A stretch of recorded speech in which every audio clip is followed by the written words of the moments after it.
Hello and welcome back to the Premier Injuries channel. Today we've got our usual weekly podcast where we discuss all things to do with injuries in the Premier League. We're looking to give insight into player injuries, a bit more depth than usual, knowledge on return times and cutting through rumour or misinformation. As I always say, this is at the same time every Thursday through the season, so if you have any inquiries you can comment below or tweet any of us. And also, before we get into the analysis, please do hit that subscribe button to the channel. We're growing really quickly at the moment and I think a lot of people are liking our content, so also like the video to let us know that you're liking it, and also share it with friends. I think there's some great stuff to be gleaned from this. But I mentioned friends. Raj, a friend of the show, a friend of ours, welcome back. How are you doing today?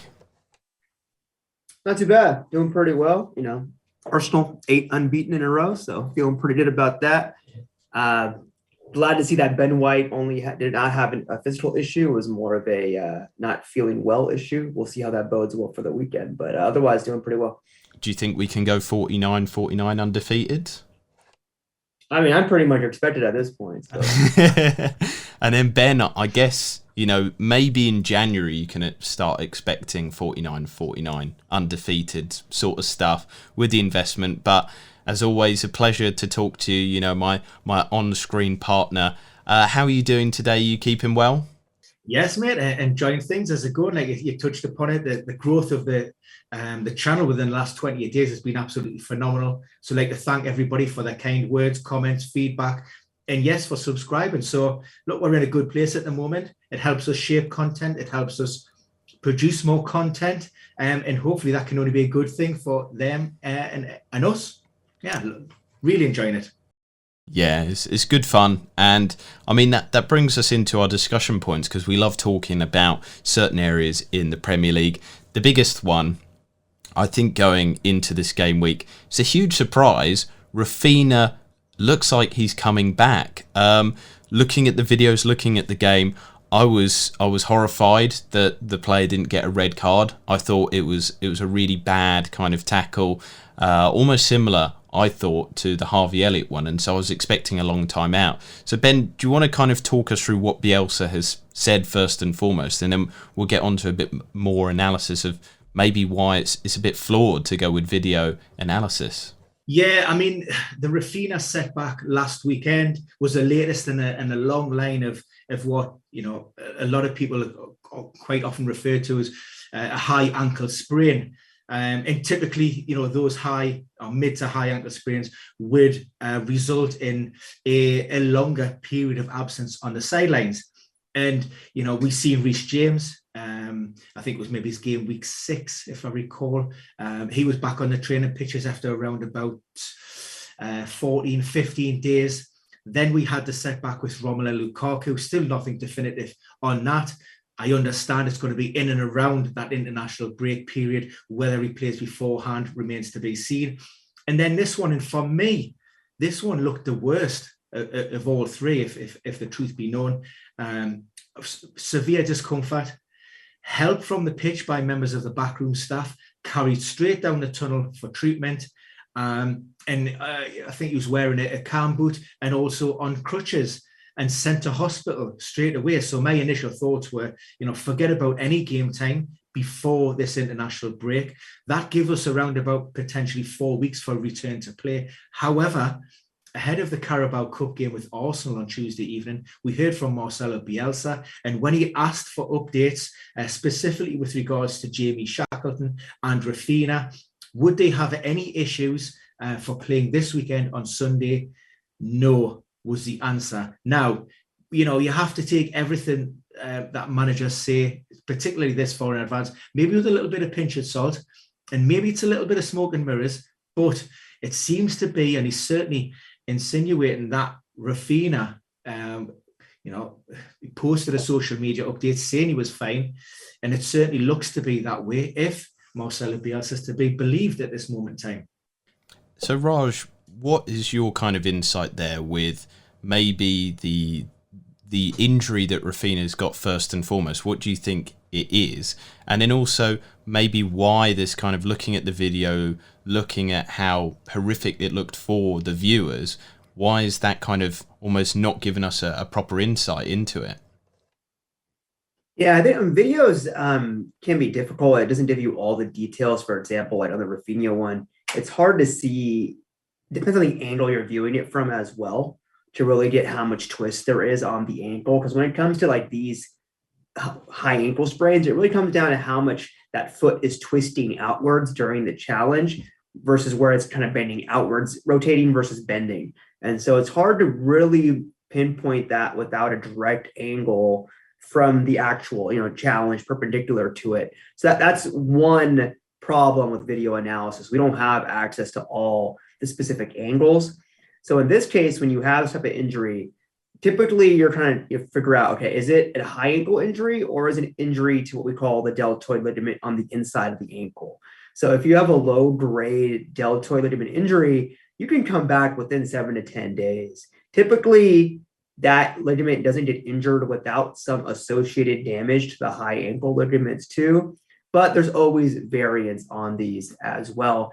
Other variables we don't know is that some players in general have more laxity in their ankles, meaning more mobility. So you can stretch that ankle more without the ligaments getting damaged as much, right? We don't know if Raphinha has that or not, but there's multiple variables like that we're not privy to. And therefore, that's why when it comes to any injury, that's why you have a range on any player, right? It's not like XYZ always is you're going to have that standard deviation. I don't see any reason to not believe Bielsa or Raphinha if they're saying that. I mean, we'll see if he's able to play. We'll see how that ankle responds if he comes back that quickly. And I was with Ben considering how he was carried off on crutches. I thought it would be worse. But something we've seen with foot and ankle injuries consistently, whether it's with Foden, whether it's Ferran Torres, all these injuries, they evolve very, very quickly, where you might think it's really bad and they're not as bad as you think. Or on the opposite side of the spectrum with those two, you think it's nothing and you end up missing 2.5 to 3 months. So foot and ankle injuries, just because some of the specific mechanics, they can evolve very, very quickly. And that's why you won't see diagnoses from clubs until 3, 4, 5 days into that injury. And so I guess that's why it's quite useful to listen to what we say on the channel as well, subscribe to it, to kind of have those updates, because quite often you might make a observation, you think, oh, that looks quite bad that they're out and they're going to be out for a while. And then, as we've kind of seen with maybe this Raphinha situation, he could be back again at the weekend. Just kind of from both of you then, Ben, you said you're not sure if he will 100% be back. Do you think that he will have some sort of minutes then? So maybe he'll be back in one sense, but maybe manage towards the end of the match, maybe come on at the 60th minute. Do you think that's a more realistic proposal? For me, if Raphinha's past fit, and knowing and experienced how Marcelo Bielsa manages these players, if he's past fit, and typically what we mean by that is Leeds will have one final session on the Saturday. Now, having spoken to medical departments in the past, player needs to undertake that full session before they're considered full stop. If you come through that without any overnight reaction, you're fit, you're in the squad, and he starts. Such is his importance to the team, particularly given the fact that Leeds haven't been in great form of late. But I just want to touch upon a point that you brought up there about that Raj made as well. Just because something doesn't look serious doesn't mean that it cannot evolve. We can, case in point, teammate Patrick Bamford injured, St James's Park. We were questioning, what that actual issue was with the ankle. He was seen out in public, I think a charity event, only days later. Light bit of strapping, nothing, seemed to be walking without any issues. He was absent from the squad for that following weekend. Patrick Bamford himself said, look, I'll be looking at the international break as my opportunity to come back, train normally. I'm doing some light straight line running now, but by the middle of that international break, I'll be back with the group and I'll be working normally, twisting, turning, accelerating. And here we are, and Patrick Bamford on, as far as we know, is still nearer a first team return. Well, let's continue then. That nicely brings me on to the Bamford point. That was going to be our next discussion. What's actually kept him out for so long then, Ben? Because, like you said there, we were originally told it'll be not too bad. He'll be returning fairly quickly. Kind of the discussions were in Fantasy Premier League, but, with betting and things like that as well, that, you could rely on him to be back, give the Leeds team a boost post-international break. And now we're sat here again and he's still not playing. So what is actually the injury? Well, look, I mean, the long and the short of it is we don't know, first and foremost. We know what the club wants to let us know. And, we can review the mechanism. We can hear what the players and managers say. And when we can make an informed judgment on what we think it potentially is. Now, it could have turned out to be just a minor sprain initially. But again, we're not privy to what happens behind closed doors, what happens on the training pitches. Maybe they decided that they wanted to treat this ankle problem conservatively initially, and it hasn't responded as such. Maybe he's been back and he's suffered, he's rolled that ankle again, or he's suffered another problem. It's just, we're just not sure. And because there isn't a requirement like in other sports for full disclosure when it comes to, telling, releasing information with regards to players' potential comebacks and specifics about the injury, then we'll never know. I mean, when pressed last weekend, Marcelo Bielsa just said, look, he's out of game week 9 and he will also miss the Carabao Cup game. We will see after that. But, given the fact that even Marcelo Bielsa left Calvin Phillips on the bench, out of the squad and then on the bench for the subsequent week, just after missing, 2.5 weeks through a calf problem. Even if Patrick Bamford has been past fit, and by past fit, I mean he is back in training normally, then I wouldn't expect him to return to that match day squad and certainly wouldn't expect him to get any minutes.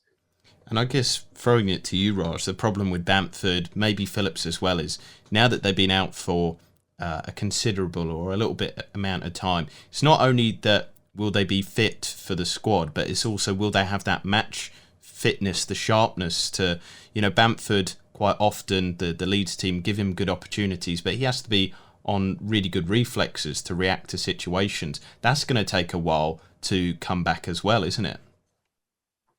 Yeah, I mean, that match fitness aspect is key. We know every time you transition from training to after a long period of time off into games, your injury risk goes up. If I'm not mistaken, Leeds puts in some of the most running in the league as well. And so that plays into it as well. So you're not just talking about match fit, you're talking about Bielsa match fit, right? Which is a different even level of fitness. So that plays into it as well.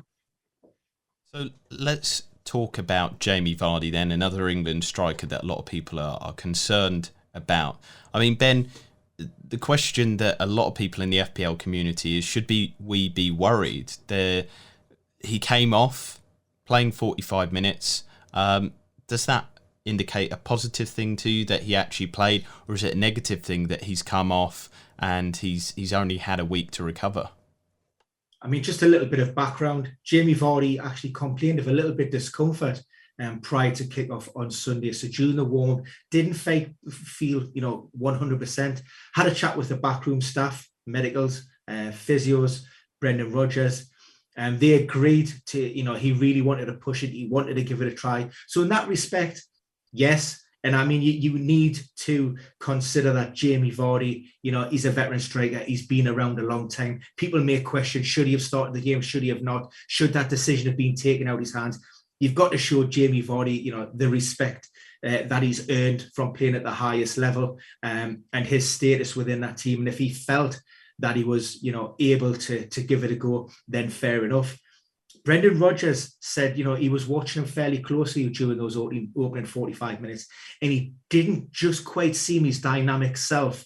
That little bit of explosiveness was maybe gone from his game. Maybe it was in the back of Jamie Vardy's mind. And we know in the Premier League, when it's all about small margins, that's reflected in his performance. Brendan Rodgers said he took him off as a precautionary measure. Of course, Patson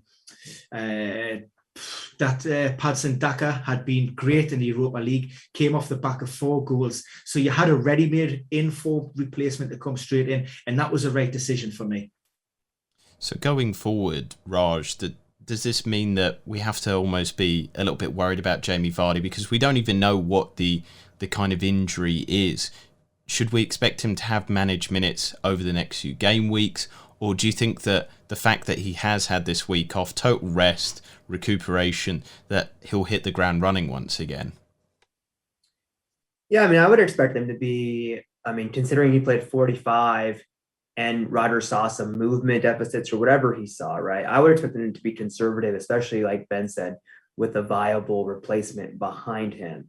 And so, I mean, it's still only late October in the Premier League. So I don't see them trying to risk him right now and potentially having knock-on effects for a significant portion of the season.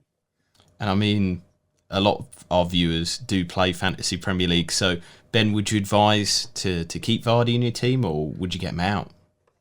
I still think he's worth a hold for this particular game week.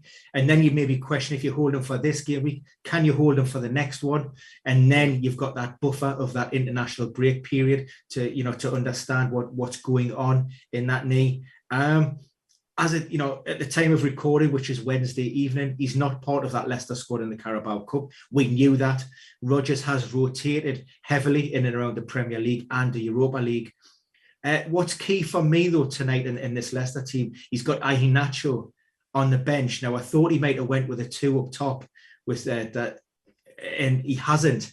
And I'm just wondering, is he looking to keep Kelechi for the weekend and keep him fresh with those maybe niggling doubts in his mind about Jamie Vardy? Because I'm told that Jamie Vardy has not trained up until this point this week, or he certainly hasn't been at the group. He may have been working individually or doing some gym work, but he hasn't been out there taking part in full sessions. That is fascinating to know, and again, it just makes the decision harder for people. The other problem is obviously this game week is a little bit difficult because it's Arsenal, but then next one you'd say is a great one for Jamie Vardy to play, and it's against Leeds.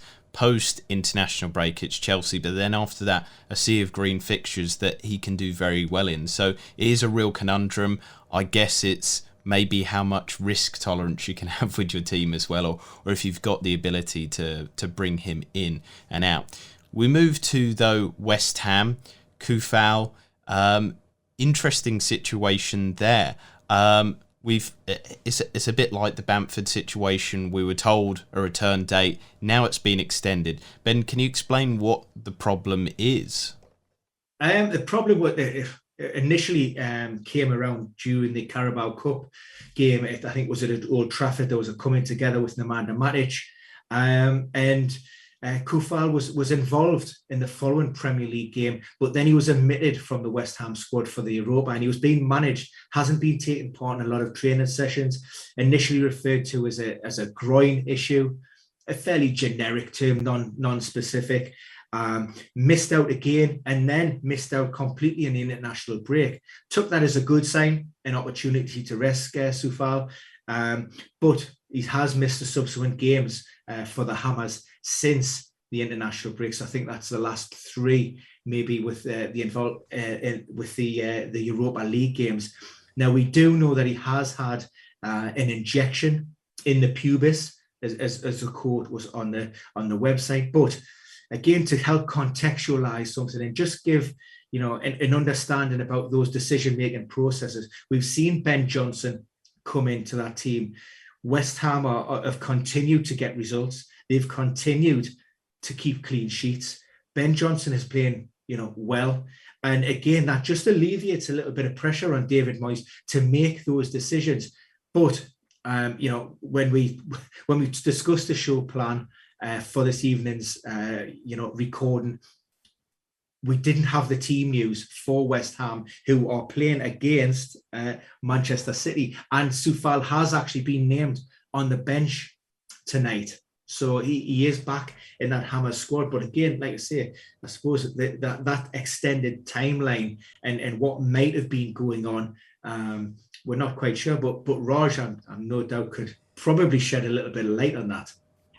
Yeah, Raj, explain what a pubis problem is and why it can cause such discomfort, and basically why it would keep a football player out for such an extended amount of time?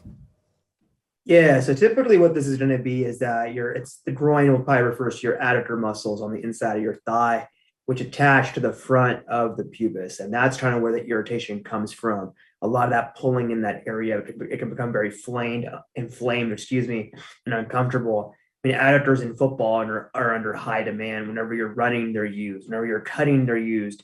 Whenever you're kicking, they're used. And so very irritable, very sensitive injury. So my guess, considering the events that have happened, they tried to kind of rehab him conservatively, didn't respond as well as they had liked. And so they went to the injection, to help decrease that pain and decrease the symptoms during the season. And then we'll see how he responds. That's always going to be the key. He's probably, responding well after the injection, depending on what they use. It could be a short-term solution. It may or may not be. So I think he's still not out of the woods quite yet. I think he'll get some minutes moving forward. And the key is always how they respond to that increase in intensity.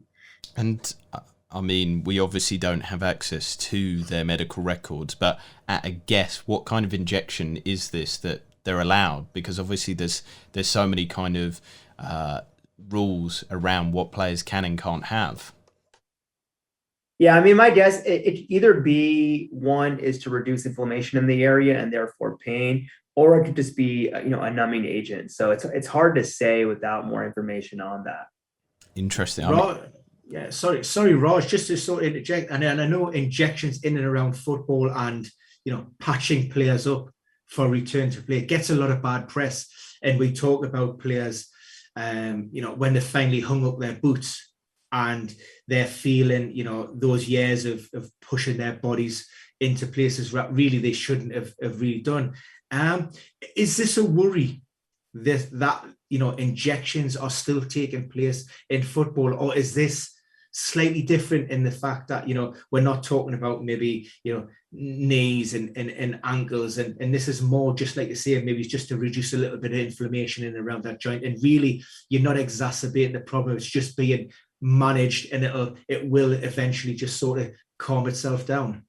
With knees and with ankles where you have cartilage involved, that's when you get concerned with some of these injections, right? Because we're seeing evidence that can lead to some of that wear and tear on those areas. But when it comes to some of these muscular attachments, sometimes it's just hard to get out in front of that inflammation response and that pain. So if you can use that injection to help just dial that pain down, and now you can actually start to really get into the strengthening program, because these are very, very sensitive areas. And if the patient is so sensitive, or the player is so sensitive that you can't really even do your low level re-strengthening or functional activity, you can't move on from there. So now what you can do is use that injection to give yourself a bigger window to be able to address some of those symptoms. I guess it almost breaks a vicious circle, kind of like what I was talking about with Bamford, that he's been out of the game for a while now, and it's going to take him a while to get that sharpness back. It's breaking what could be almost ad infinitum, because they will never get back until they have some sort of load, but they won't have the load because it hurts them. No, exactly. So again, my favorite words, risk reward. So that's the key is, what's the risk depending on the area, depending on how many injections that person's had, how have they responded in the past as well. And so and then you look at kind of what the exact injury is, how they're responding. Will this injection unlock them being able to now train and rehab at a higher level? So it's all a lot of gray area, right? There's no black or white. And that to me is the fun part about medicine, right? It's all probabilities. I reckon you should have like a tattoo that has risk here, reward here. And then every time we ask you something to do with it, you just go, it's to do with risk reward. I'm sure my wife would love that look. Yeah, I'm sure it would go down very well, that you'd get a set of tattoos just for one or two podcasts there and the banter to go with it. Let's move it though. We are Arsenal fans. People know this by now. But we do seem to have a potential problem with the back line. White holding, Pablo Mari, Tierney. There's a possibility that a lot of these players are going to be out this weekend. we've been on, as you said at the start, 8-game unbeaten run. We're actually almost getting together now, and this is the sort of thing that disrupted us at the start of the season, this lack of continuity. So with the problems at the back there, I guess I'll throw it to Ben first. What is the latest information? No? To Rush? No. Look, you guys are the Arsenal supporters. I'll just take a back seat in this one and I'll let you crack on. Well, I'm just asking you what the latest is on these players, because then we can discuss like how will the team kind of tactically play, how can we adapt to it. Kieran Tierney picked up a heavy bruising to his left ankle prior to the game against Aston Villa. I can't recall if it was a competitive match or training. He did train ahead of the Villa, and he also trained ahead of the Carabao Cup, but could not complete those sessions. Mikel Arteta is confident or optimistic that he could return this weekend. We saw Pablo Mari absent from the matchday squad Carabao Cup due to illness. There's a bit of a sickness bug going in and around that Arsenal camp. That affected Ben White. Has been struggling for the last day or two. Did manage to start against Leeds, but came off before the hour mark. So again, hopefully, we're fairly confident that he could recover. Rob Holding hasn't featured a lot for Arsenal this season. He was replaced during the latter part of Tuesday night's game, and that was fatigue-related cramp. So, fingers crossed there shouldn't be anything sinister there or underlying that, would keep him out if, Mikel Arteta needed to call upon him.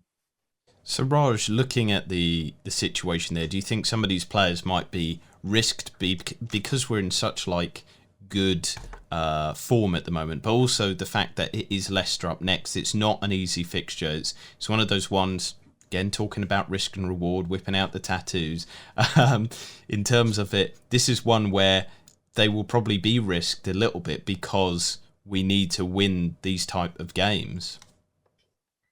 Yeah, I think when it comes to being sick, that just depends on how you recover, right? We don't know how bad it is or not. So that's very difficult to say. I would, again, look at, team training to see that. That's going to vary. Keep an eye on that. Tierney, I actually think he's if I had to guess, I think he's going to play just because, like Ben said, he's been in training now for a little bit of time, hasn't been able to complete a full session, but he now has, that extra time. I think the risk would have been playing him in the Carabao Cup where he hasn't played that full session. My guess, their thinking was he can't get through that fully, but now let's give him that 4 extra days, to be able to potentially be ready for the weekend's match, right? So, do you know what I was thinking as well? And I'm sorry for interrupting here, but I would have expected, is it Tavares? Was that how he pronounced his name? Had a great game against Villa. I would have fully expected him to start in the Carabao Cup. And the fact that he didn't just put that little bit of doubt in the back of my mind that maybe Mikel Arteta was looking to protect Tavares, on the understanding that, again, maybe Tierney isn't going to be 100%. And if he does do a session, he may not be risked from the start. The interesting thing for me might be that Arteta might go with the team that's played so well, because game weeks 1 to 4, Arsenal had 8.97 XG conceded, which was the second worst, obviously contextualised with the games. But since then, game weeks 5 to 9, we have the second best XG conceded of all teams in the league, 5.11. We're looking a lot stronger at the back, only 4 goals conceded as well, so we're actually kind of overperforming with that. And do you think that maybe Arteta will kind of look, yes, Tavares played well, but he'll also be looking at the fact that historically problems have been at Arsenal, the back line, getting the right players in there, continuing the winning recipe or the successful recipe? Yeah, I think so. I think the reason they brought in, they went out and bought depth is to raise the floor of the team. Like we saw last year what happened when Tierney missed any time or when Xhaka missed any time. That's still a problem, center midfield. But they brought in Tavares to raise that floor of the depth. And I think Ben made a great point, is that Tavares not featuring may mean that Tierney's on the fence still, or maybe he has more information and he knows that Tierney's not going to be able to play. We don't know that yet. We'll find out more, I'm sure, during his press conference, I think tomorrow or Friday. And so I don't think he has any issue with Tavares playing in that regard, right? And I honestly, Tierney in general has looked a little bit fatigued and leggy on that left side, especially without Xhaka being able to supply him.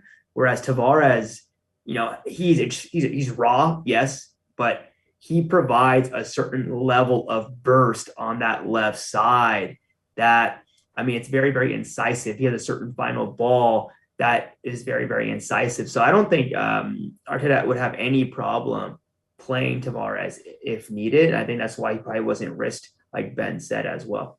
I think it's quite interesting. Tavares, almost unique in his style, that he's, a wing back that can play with both feet. So he can cross the ball with his left, but then he can almost cut in as an inside forward and actually have shots with his right foot as well. Really good acquisition in that sense, because then also he can play on the right.